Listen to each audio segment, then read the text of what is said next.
Bonjour à tous, avec l'aide de Dieu, le Hayom Yom du 15 Nissan, le premier jour de Chag HaMatzot, le premier jour de la fête de Pessah.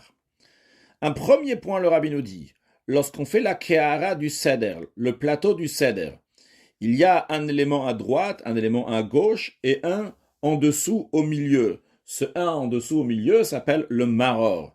Après, on a encore un élément à droite, un élément à gauche, et après un en dessous, ce un en dessous s'appelle la Chazeret.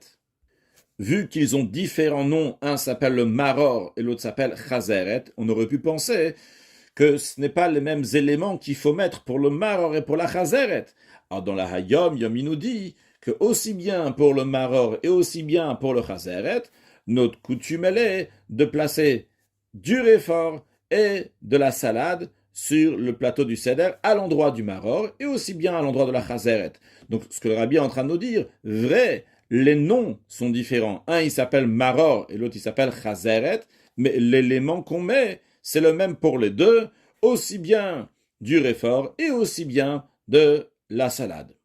Un deuxième point, le kiddush, il est récité debout, bien que certains penseront qu'il faut s'asseoir en tant que signe de chérout, de liberté pour le soir du Seder, quand même nous faisons le kiddush debout.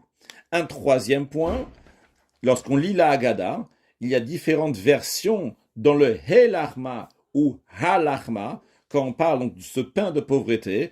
Notre coutume Chabad, elle est de dire Helachma Anya, non pas Halachma Anya. Quand on dit Helachma Anya, ça veut dire tenez pour vous ce pain de pauvreté. Quand on dit Halachma, ça veut dire voici le pain de pauvreté. Le fait de dire Helachma Anya, le He avec un tsere, ça correspond donc à ce qui est écrit dans Mishnat Chassidim, dans le Siddur du Harizal, qu'il explique d'ailleurs que c'est un tikkun, une manière d'arranger ce que Yosef, le fils de Yaakov, a fait lorsqu'il était le gouverneur en Égypte. Il a dit aux Égyptiens, Helachem zera, tenez pour vous donc des graines pour planter la terre, c'était quelque chose de négatif qui a donné de la vitalité aux Égyptiens. Et on arrange ça justement en disant Helachma Anya, tenez pour vous ce pain de pauvreté, qui est la notion de Géoula, de délivrance, plutôt le contraire de ce que Yosef a fait, qu'il a amené donc de la vitalité aux Égyptiens, qui représente l'exil du peuple juif. Encore un point, le Rabbi nous dit que lorsqu'on récite la bénédiction sur le Maror, on pense que cette bénédiction dans la Kavana va aussi acquitter donc la seconde partie, c'est-à-dire celle du Korer, lorsqu'on va mettre le Maror, c'est-à-dire c'est le réfort avec la salade, qu'on va les mettre donc entre deux morceaux de matzah, enfin le korer, donc la bracha de la chilat maror va acquitter aussi ce que nous allons manger, le maror que nous allons manger dans le korer. Après, le Rabbi nous dit, il faut étudier le chumash du jour, le teilim du jour et le tanya du jour.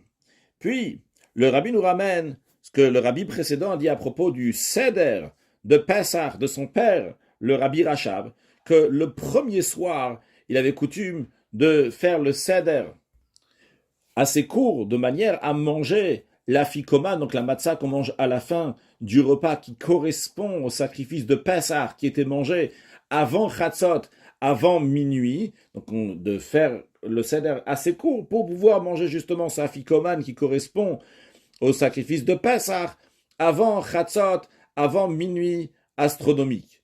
En revanche, le deuxième soir, le seder n'était pas écourté, mais bien au contraire, était allongé. Ça commençait avant 9 heures du soir, et pourtant, ça se prolongeait jusqu'à 3 heures ou 4 heures du matin. Si on se demandait qu'est-ce qu'il faisait pendant tellement de temps le Rabbi Rachab, eh bien, le Rabbi précédent nous dit, il commentait longuement la Haggadah de Pessah. Encore un point. Le Admour Azaken a dit, la matzah du premier soir est une nourriture de foi. C'est une nourriture qui renforce la émouna, la foi en Dieu. Celle du deuxième soir, quand on mange la matzah aussi le deuxième soir, c'est une nourriture de guérison. C'est-à-dire, le chidouche du Admour Azaken, c'est bien que dans le Zohar, il est écrit tout court, que c'est michlada svata, michlada memnuta, c'est un manger de guérison, un manger de foi en Dieu. Mais le Admour Azaken dit, la première nuit, le premier soir, c'est la nourriture de émouna de foi. Le deuxième soir, c'est la nourriture de guérison. Et là, on le dit comme ça. Lorsque la guérison elle conduit à la foi, c'est-à-dire lorsqu'on remercie à Dieu d'avoir guéri, alors on a été malade avant, mais après avoir été malade, on a guéri. Quand quelqu'un, il avait un manque de Emouna, il avait des problèmes, et après, maintenant, ça va mieux. Ok, il dit Baruch Hashem que maintenant, je vais mieux. Mais avant, il y avait un problème, il a dû être guéri d'abord.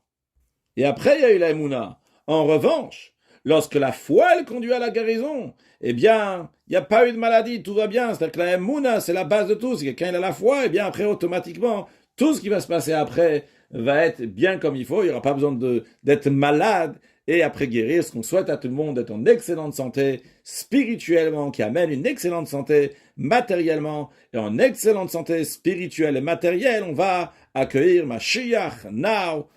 Excellente journée, un joyeux Pessah, Pessah Kasher et sa mère.